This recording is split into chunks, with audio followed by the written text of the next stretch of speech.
Have you ever, like, walked into a store, found exactly what you needed sitting right there on the shelf, and just wondered about the, I don't know, the invisible mathematical ballet that actually made that possible? Oh, yeah. I mean, we just take it for granted, right? But the math behind that is wild because if a business actually wants to guarantee you will never, ever leave their store empty-handed, it won't make them rich. It will mathematically bankrupt them. Wait, really bankrupt them? How does that even work? Well, because achieving a perfect 100% customer service level means capturing the absolute rarest, fringe edge cases of demand. You have to buy and store this massive ocean of inventory that, let's face it, will probably never sell. Oh, wow. So you just end up trapping all your cash and stuff that just collects dust in a back room somewhere. You're basically freezing your operating cash. That is just nuts. And that paradox is exactly what we are unpacking today. We're doing a custom deep dive into a really dense but honestly fascinating excerpt from the APCS Certified in Logistics, Transportation, and Distribution Learning System. Yeah, specifically Module 5, Section B, right? Mm-hmm. The part about developing inventory strategy and implementing inventory control. Right. And our mission for this deep dive is to sort of demystify how businesses figure out exactly when and how much inventory to order, like how they tame the sheer chaos of supply chain uncertainty. And, how they measure if their strategy is actually working or if they're just bleeding money. Totally. I promise by the end of this deep dive, you will look at a warehouse or honestly even your own pantry with completely new eyes. But let's start with the baseline math. Yeah, the core dilemma. When do you actually buy more stuff? Right. Before a company even worries about like global supply chain disruptions, they need a simple mathematical rule for when to place a routine order. And that foundation is called the order point, or sometimes the reorder point, the ROP.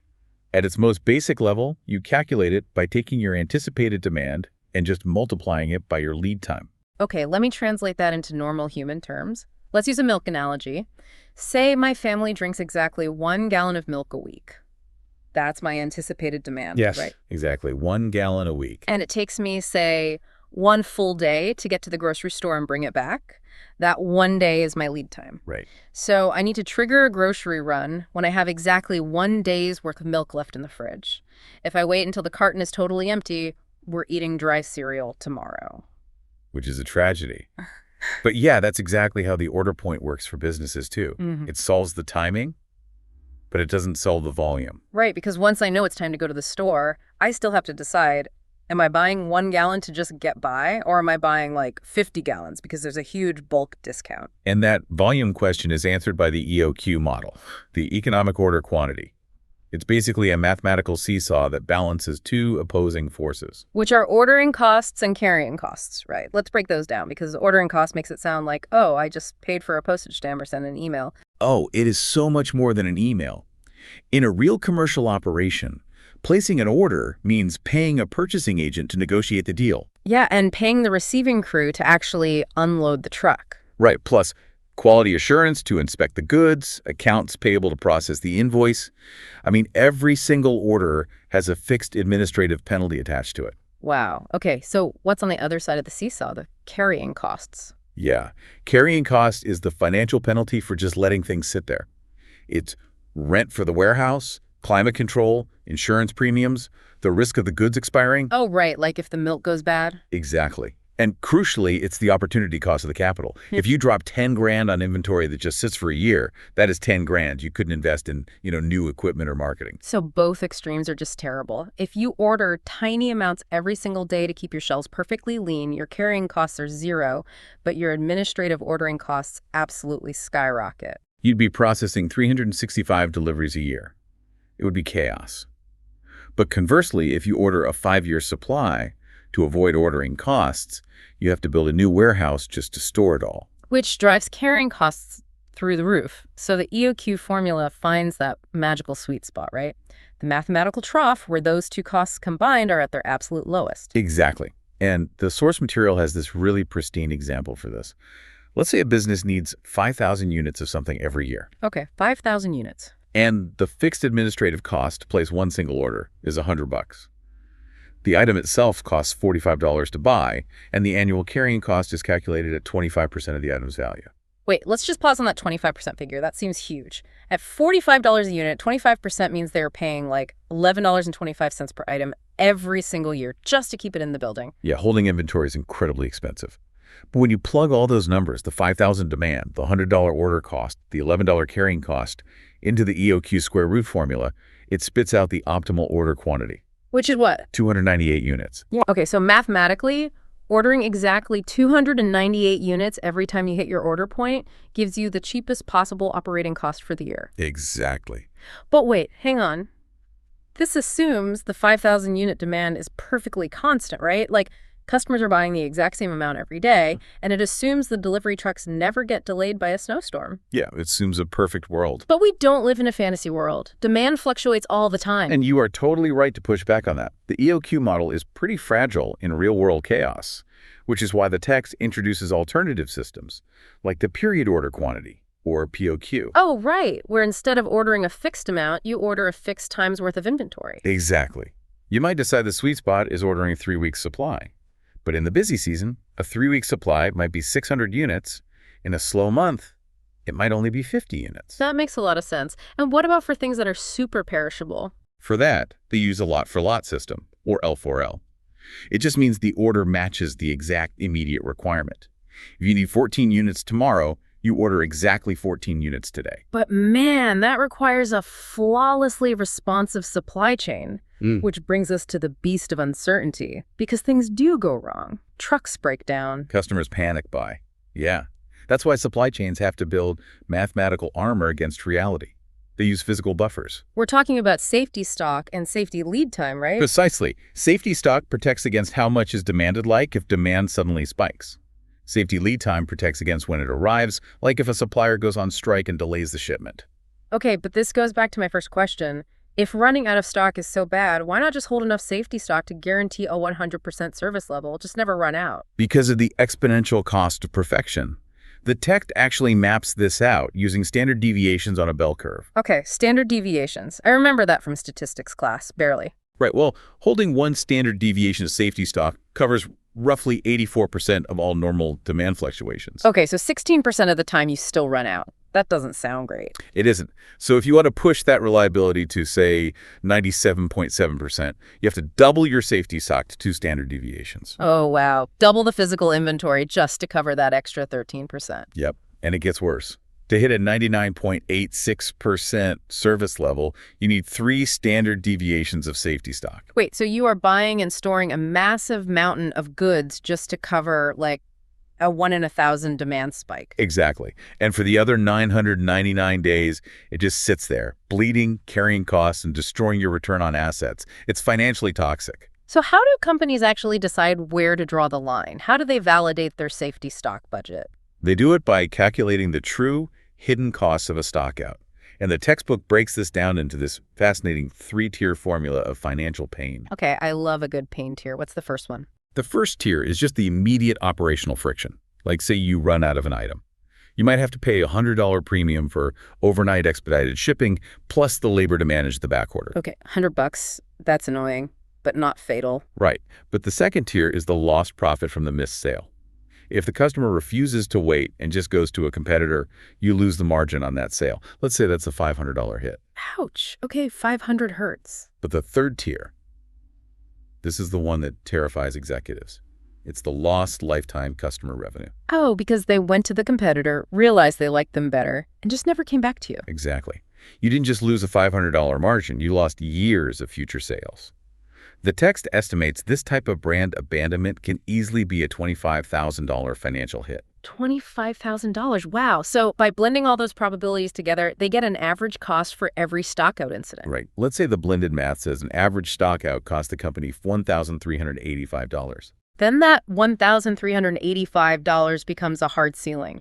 You would never spend $2,000 on safety stock to prevent a $1,385 problem. Exactly. The math stops you from overspending. Yeah. But honestly, managing all these standard deviations and EOQ recalculations, it is exhausting. It's a massive administrative burden. Which is why some businesses just make someone else do it, right? Yeah. Or moving into vendor-managed inventory, or VMI. Yes, VMI is brilliant. The buyer essentially opens up their data network and gives the supplier real-time visibility into their point-of-sale systems. The textbook uses Walmart and Dell as examples of this, right? Like Walmart letting Procter & Gamble see exactly how much detergent is sitting on the shelves. Exactly. P&G watches the inventory drop in real time, and they just automatically ship the replenishments. Walmart doesn't even have to generate a purchase order. That sounds amazing for Walmart.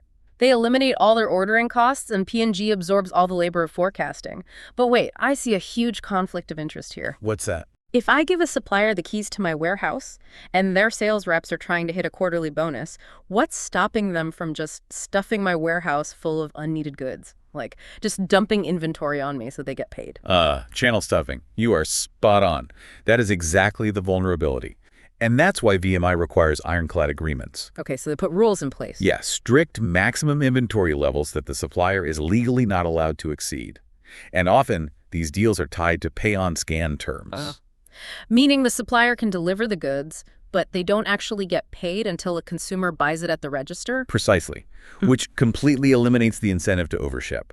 And that actually transitions us into an even more extreme offloading method, consignment. Right, consignment inventory, where the supplier physically places the goods at the customer's site, but the supplier retains financial ownership. Yep.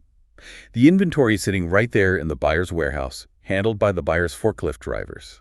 But to the buyer's accounting department, it doesn't exist on the balance sheet. Until the exact second they use it, like a manufacturer just reaching into a bin on the assembly line, and the moment they bolt the part on, the transaction happens. Exactly. It's the ultimate risk offload. Yeah. But, as you were hinting at, even if you don't legally own the box, it is still taking up physical space in your warehouse. Yeah, a building only has so much premium real estate, which leads us perfectly into how they prioritize what goes where.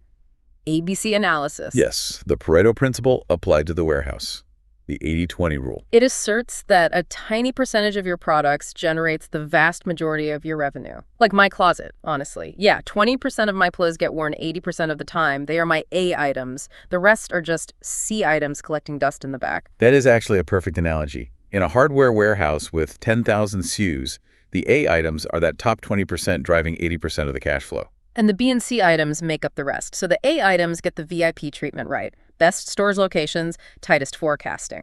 Traditionally, yes. But the text adds this crucial nuance that I love. Revenue cannot be the only way you rank items, because financial value doesn't always match physical reality. Oh, this is the toothbrush head versus coffee maker anecdote. I found this fascinating. Right. So by pure financial revenue, the replacement toothbrush heads were generating massive sales. The software automatically flagged them as A items. Which meant the warehouse put them in the absolute best, easiest to reach racks near the shipping docks. Exactly. Well, the coffee makers, which had lower total revenue, got flagged as C items and were banished to the highest, most distant racks in the back of the building. But physically, that makes zero sense. A single pallet can hold, what, like 10,000 tiny toothbrush heads? Yep. Even with huge sales, a forklift operator might only need to retrieve a pallet of toothbrushes once a week. But coffee makers are huge. A pallet only holds maybe 2 dozen. So to fulfill those lower revenue sales, operators were driving back and forth to the deep corners of the warehouse all day long. Dozens of times a day. The labor cost of that travel time was just devouring the profit margin. The financial ABC ranking was literally destroying the physical efficiency of the warehouse. That is so wild. So they had to redefine value. They re-ranked them based on pick and frequency, how often a pallet actually moves, rather than just pure sales dollars. Exactly. Toothbrushes went to the back, coffee makers came to the front, efficiency restored. That makes total sense. But what about the absolute bottom of the barrel, like the stuff that never moves? The text calls it D-stock. Yeah, dead stock or inactive inventory. The formal definition is a SKU that hasn't had a single transaction. No sales, no movement in 12 consecutive months. A whole year of just sitting there. That has to be a massive drag on the business. It is the ultimate financial anchor. On paper, it artificially inflates your total assets, which drags down your return on assets ratio, making you look terrible to investors. Plus, you're paying carrying costs on it every single day. Rent, insurance, climate control, for dust.